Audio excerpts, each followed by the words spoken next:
बिस्मिल्लाहिर्रहमानिर्रहीम। अस्सलाम वालेकुम। Welcome to Mimi's cooking. Friends, कैसे हैं आप सब लोग? उम्मीद है आप सब लोग खैरियत से होंगे। फ्रेंड्स, आज हम बना रहे हैं ब्रोकली एंड चिकन। जब भी आपका दिल करे कुछ डिफरेंट, कुछ मज़ेदार बनाने का, तो आप ये ब्रोकली एंड चिकन ज़रूर ट्राई करें। बहुत ही झटपट, बहुत ही मज़ेदार और एट द सेम टाइम बहुत ही हेल्दी रेसिपी बनेगी। तो चलें हम देखते हैं इसके लिए हमें जो चीज़ें चाहिए। जी तो जनाब, जो सबसे पहला इंग्रेडिएंट हमें चाहिए वो है ब्रोकली। 1 केजी मैंने ब्रोकली ली है। इसको इस तरह से बड़े पीसेस में काट लिया है। ब्रोकली को हम छोटे पीसेस में नहीं काटेंगे क्योंकि ये बॉईल होगी। बॉईल होने के बाद हम इसको चिकन के साथ फ्राई करेंगे, तो अगर छोटे पीसेस होंगे तो वो बिल्कुल मिक्स हो जाएंगे। तो बड़े पीसेस में हमने ब्रोकली को काट लिया। साथ ही मैंने यहाँ पे लिए थे 2 मीडियम साइज़ के गाजर और इनको इस तरह से बारीक स्ट्रिप्स में काट लिया है। गाजर काटने के बाद हमारे पास 1 कप गाजर है। तो इसके साथ मैं लूँगी मशरूम्स। 1 कप मशरूम्स का है, इसको भी मैंने बारीक काट लिया। ये ऑप्शनल है, अगर आप पसंद करते हैं तो डालें, अगर आप पसंद नहीं करते तो बेशक आप स्किप कर दें। साथ ही मैंने यहाँ पे लिया है चिकन 500 ग्राम। चिकन को मैंने धो के अच्छे से ड्राई करके इस तरह से स्ट्रिप्स में काट लिया है। तो चिकन हमारा 500 ग्राम है। अब हम करेंगे चिकन को मैरिनेट। तो बहुत ही थोड़े इंग्रेडिएंट के साथ हम इसको मैरिनेट करेंगे। तो सबसे पहले मैंने यहाँ पे लिया था जिंजर और गार्लिक। जिंजर और गार्लिक लेने के बाद मैंने उनको पीस के उनका जूस निकाल लिया है। 1 टेबलस्पून जिंजर गार्लिक का जूस जाएगा इसके अंदर। अब मैं इसमें डालूंगी थोड़ी सी, बिल्कुल 1 पिंच के जितनी ब्लैक पेपर्स। तो मसाले अभी हमें ज़्यादा नहीं डालने। असल में जो टेस्ट होगा इसमें सॉस का होगा, ब्राउन सॉस का।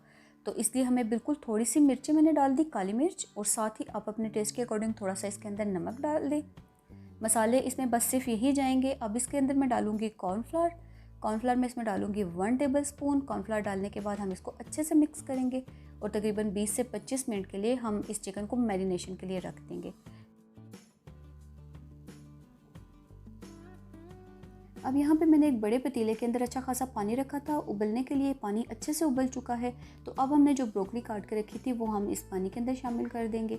ब्रोकली को पानी के उबलते हुए पानी के अंदर शामिल करने के बाद 5 से 7 मिनट हमें मज़ीद इसको पकाना है ताकि ब्रोकली अच्छे से गल के सॉफ्ट हो जाए। उसके बाद हम कोई स्ट्रेनर लेंगे और इस ब्रोकली को उस स्ट्रेनर के अंदर कर देंगे ड्रेन, और फिर उसको उसी तरह से रख देंगे 5 से 10 मिनट, ताकि जितना एक्स्ट्रा पानी होगा इस ब्रोकली के अंदर उबलते हुए जो इसके अंदर चला जाएगा वो वापस उस स्ट्रेनर के ऊपर डालेंगे ताकि तमाम एक्स्ट्रा जो पानी है वो निचड़ जाए। तो ब्रोकली को उबालेंगे और फिर उसके बाद ड्रेन कर लेंगे। एक कुकिंग पैन में मैंने आधा कप ऑयल का डाला है। अब जो हमने चिकन मैरिनेट करके रखा हुआ था वो चिकन हम इस कुकिंग ऑयल के अंदर शामिल करेंगे और इसको हम फ्राई करेंगे। तो तमाम का तमाम चिकन मैं इसके अंदर डाल देती हूँ। जो आंच है वो हमारी लो रहेगी ताकि जो चिकन है वो अच्छे से फ्राई भी हो जाए और अच्छे से गल भी जाए। तो तमाम का तमाम चिकन मैंने ऑयल के अंदर शामिल कर दिया है। अब हम इसको फ्राई करना स्टार्ट करते हैं। पहले ये चिकन अपना पानी छोड़ेगा और फिर उसके बाद वो पानी दोबारा से खुश्क होने तक हमें इसको फ्राई करना है। इसी दौरान में चिकन हमारा गल भी जाएगा और इस प्रोसेस में हमारे 3 से 4 मिनट लग जाएंगे। चिकन को मैं फ्राई कर लेती हूँ। अब इसके अंदर हम शामिल करेंगे गाजरें। जो गाजर मैंने काट के रखी थी वो हमने इसके चिकन के अंदर शामिल कर दी है। और अब मैं इसमें शामिल करूँगी मशरूम्स। मशरूम्स भी ऑप्शनल हैं, अगर आप पसंद करते हैं तो डालें, अदरवाइज़ स्किप कर दें। मशरूम कच्चे ही हैं, मैं टिन वाले मशरूम यूज़ नहीं कर रही, तो इसलिए जो गाजर और मशरूम हैं ये अपना पानी भी छोड़ेंगे और उसके बाद फ्राई होंगे। तकरीबन 5 मिनट इसमें लग जाएंगे। गाजर और मशरूम अच्छे से सॉफ्ट होने तक हमें इसको फ्राई करना है। जब हम सब्जियां और चिकन फ्राई कर रहे होंगे तो आंच हमारी मीडियम होनी चाहिए। बहुत हाई फ्लेम पे हम इसको फ्राई नहीं करेंगे।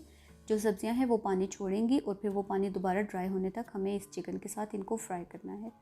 तो आंच मेरी बिल्कुल मीडियम है। पानी बिल्कुल जो सब्जियों ने छोड़ा था वो भी ड्राई हो गया और जो ऑयल है वो सेपरेट होना शुरू हो गया है। अब इस स्टेज पे हमने जो ब्रोकली उबाल के और ड्रेन करके रखी हुई थी वो हम इसमें शामिल कर देंगे।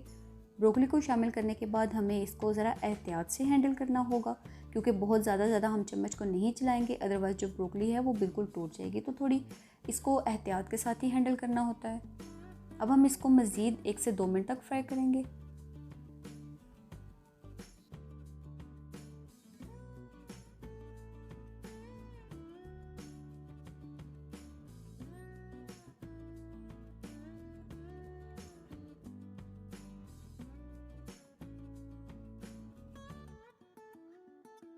1 से 2 मिनट तक इसको फ्राई करने के बाद अब मैं इसमें डालूँगी ब्राउन सॉस।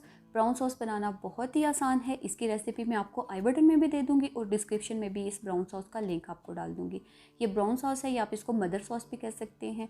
तो ये हम इसके अंदर शामिल कर देते हैं। पूरा 1 कप भर के मैंने ब्राउन सॉस का इसके अंदर शामिल कर दिया है। अब हम इसको सॉस को शामिल करने के बाद अच्छे से मिक्स करेंगे दोबारा सारी सब्जियों के साथ, ताकि सॉस जो है वो सारी सब्जियों में इक्वली एक जैसी लग जाए, सारी सब्जियों के ऊपर सॉस भी। और अब मैं इसमें शामिल करूँगी कॉर्नफ्लावर। मैंने 2 टीस्पून कॉर्नफ्लावर के लिए थे, उसको बिल्कुल थोड़े से पानी के अंदर मिक्स कर लिया था, ताकि जो हमारी सॉस है वो थोड़ी थिकन हो सके। तो अब मैं इसको कॉर्नफ्लावर डालने के बाद दोबारा थोड़ा सा मिक्स करूँगी और एक उबाल आने तक हमें दोबारा इसको पकाना है। इसमें तकरीबन इसको 2 से 3 मिनट लग जाएंगे, क्योंकि जितनी हमने सॉस डाली है 1 कप, तो 1 कप जो सॉस थी वो इस कॉर्नफ्लावर के अंदर पक के दोबारा थिकन हो जाएगी। तो ये अच्छा सा एक सिरप सा इसके अंदर बन जाएगा। अब मैं इसमें शामिल कर रही हूँ sesame oil. 1 tablespoon sesame oil का है, इससे अच्छी खुशबू आएगी इसके अंदर। तो अगर आपके पास है तो आप इसको ज़रूर ट्राई करें, इसके अंदर ज़रूर सेसमी ऑयल डालें। 1 टेबलस्पून जस्ट हमने डालना था।